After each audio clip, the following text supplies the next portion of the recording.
Good evening, everybody, and welcome into the Roll Jays podcast brought to you by Pixel Fire Marketing and Pyramid Contractors. Jimmie Allen, Alex Drake, coming to you live from the CHI Health Center as Creighton leads UTRGV 46-38. Rio Grande Valley, though, is giving Creighton all tons of fits on outside the perimeter shots. Yeah, Rio Grande Valley is just shooting the snot out of the ball right now. They're at 47%, going 8 of 17 in the first half, compared to the Jays 4 of 14, which, apart from Stephen Ashworth and Ryan Kalkbrenner, is the story of the game right now. Yeah, right now, Ryan Kalkbrenner's got 20 points. He leads all scorers. Stephen Ashworth with 14. But, yeah, the Jays just shooting 53% from beyond the three. But I will say this, Creighton has really adjusted to what Rio Grande Valley has done from outside the perimeter because they started 6 of 10. Yeah, you're seeing a lot more aggressive switching on Creighton's defensive end, which is huge for them right now. Isaac Trout, Stephen Ashworth, kind of running the show on the defensive end, communicating really well on the perimeter. Ryan Kalkbrenner's been caught in a couple of in-between spots on defense. Overall, a different style than what you expect to see this early in the year. And we know, always have, the three ball is the great equalizer. Yeah, and the story of the night, though, Pop Isaacs in street clothes before the game today. It looks like it may be a hip or a lower leg injury. Doesn't look to be too serious. He's a no-go for this game. Yeah, I mean, that's definitely a surprise and a huge loss for Creighton right now. You're missing him on the offensive end. But against a team that you definitely should overpower, I would like to see a couple of these younger guys or Jemiah Neal step up and make a difference, which we just unfortunately haven't seen a ton of yet. Yeah, and I wonder how much that's going to affect this offense as a whole going forward. Obviously, Pop Isaacs was your leading scorer in the scrimmage against Purdue. He had 24 points. So, I mean, and that could be a lot of the reasons we've seen the defensive woes for Creighton so far in this game. Yeah, for sure. Pop Isaacs does a little bit of everything on both ends of the floor to really help this team out. I will tell you, though, Jimmie, even though he's not shooting the ball great, he's been to the free throw line 9 times tonight, made all 9.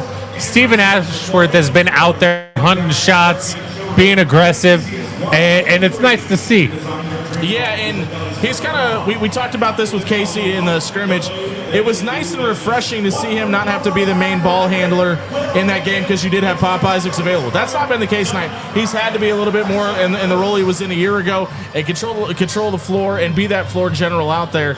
And right now, he's kind of been the tone setter when Ryan Kalkbrenner has been out there because we've seen a heavy dose of Fred King in this game as well. Yeah, Ryan Kalkbrenner started the night 5 of 5 from the field, just absolutely dominant inside. Now you're seeing some doubles and triples when he catches it low. So the rest of the Jays are just going to have to start shooting the ball a lot better from the outside. I would like to see Jemiah Neal get a little bit more aggressive. He's definitely going through that phase of trying to figure out where his shots are going to come from. It is UT Rio Grande Valley, but we've seen both Jackson McAndrews and Ty Davis early. Surprising you? No, not with how they played against Purdue. Ty Davis obviously has a leg up in getting some extra minutes with Pop Isaacs being out. Yeah. He's looked good while he's out there. Nothing spectacular. He had a nice finish on the inside.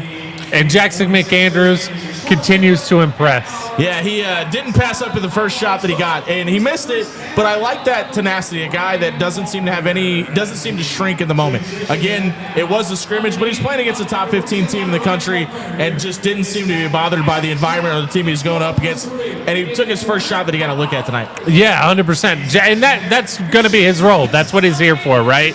Shoot the ball. Another guy who's played really well off the bench tonight, Isaac Trout. 8 points. Just had a great dunk a couple minutes ago in traffic on a fast break. And he canned his first shot from the corner, too. And it wasn't wide open either. It was semi-contested, and it was good to see him shoot that one with confidence. Yeah, and he really, like, when you talk about Ryan Kalkbrenner tonight, he has not done much wrong. Like, he has played as close to a perfect game as you can. Right now, he's 9 of 11 from the field. He does have the 1 3-pointer and has been the difference in this game for Creighton right now. Yeah, Ryan Kalkbrenner, Stephen Ashworth, they're carrying the load. They need a little bit of help. As you see right now, it's only an 8-point game at half. And this Creighton team, while built for anybody in that starting 5 to lead them in scoring on any given night, it can't just be 2 guys doing it. Yeah, and right now, your starters tonight without Pop Isaacs available. Jason Green, 0 points. Jemiah Neal, 0 points. Mason Miller, 0 points. So of the 3 starters, or 5 starters right now, you've got 3 guys scoring 0 points, and Stephen Ashworth and Ryan Kalkbrenner carrying the load. Yeah, again, like I said, I'm very happy with how aggressive Steven's been. I want to see Steven do a little bit more creating and facilitating with the combination of Brian to get some of those other guys some open looks. Yeah, I just don't know how much you could take from this game without Pop Isaacs being available. That's the only thing that I'm really. I mean, there's a couple concerns right now. Those 3 guys having 0 points is very concerning, but also probably the first time you've seen this rotation really this whole entire offseason. Yeah, it's a mixture of things. Obviously, Creighton had a concerted effort, a game plan to force a concerted effort to get the ball inside to Ryan Kalkbrenner, which, at times last year we were clamoring for. So I don't have a lot to complain about in the first half. Defense was a little lackadaisical to start. Yeah, I think both the coaching staff and the guys on the field were a little caught off guard with how well Rio Grande Valley was shooting the basketball. They started off 3 of 5 from beyond the 3-point line and really set the tone and had Creighton kind of on the ropes a little bit at the 10-minute mark. Yeah, and that is the problem with letting teams take some open threes, even if they're guys that you want to take threes. We don't have a lot of data on Rio Grande right now as far as who's shooting well and who isn't this season. They've already played 1 game down the road. But we saw late there in the first half, there were some shots that hit every part of the rim, including some of the backboard, that found their way to the bottom of the net, because now they're shooting with confidence. Yeah, this is the Roll Jays podcast brought to you by Pixel Fire Marketing and Pyramid Contractors. Some scores from around the Big East. No surprise, UConn rolls Sacred Heart 92-56. Georgetown in a little bit of a dogfight with Lehigh 85-77.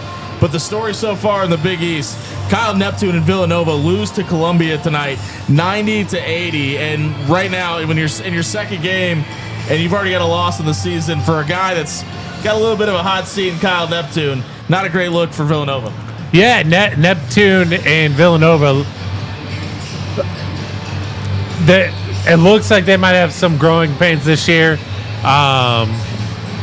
Which is tough to watch, right? Like, you just expect that. Wright's Villanova. No, it is not. And you just expect them to figure it out. And I think Kyle Neptune and Villanova are a team that will get drastically better by the time we get to conference play. But they need to figure some stuff out, and they need to figure it out in a hurry. Yeah, I mean, I don't know how much longer. I don't know how many more losses he can have like this and last to the end of the season. Yeah, no, I mean, this is a. That's not going to fly at Philadelphia. That is a bad loss. But we see people take losses like this early on in the year all the time. The difference is when you see Bill Self or when Roy Williams or Mike Krzyzewski would do it early in the year, they had some cachet built up as head coaches. Kyle Neptune's replacing a legend in Jay Wright. We're about 3 minutes away from the tip of the second half. What do you want to see out of the Jays to close out the game? I want to see a little bit more tenacity on the defensive end. They turned it up there at the 10-minute mark. I want to see them continue it.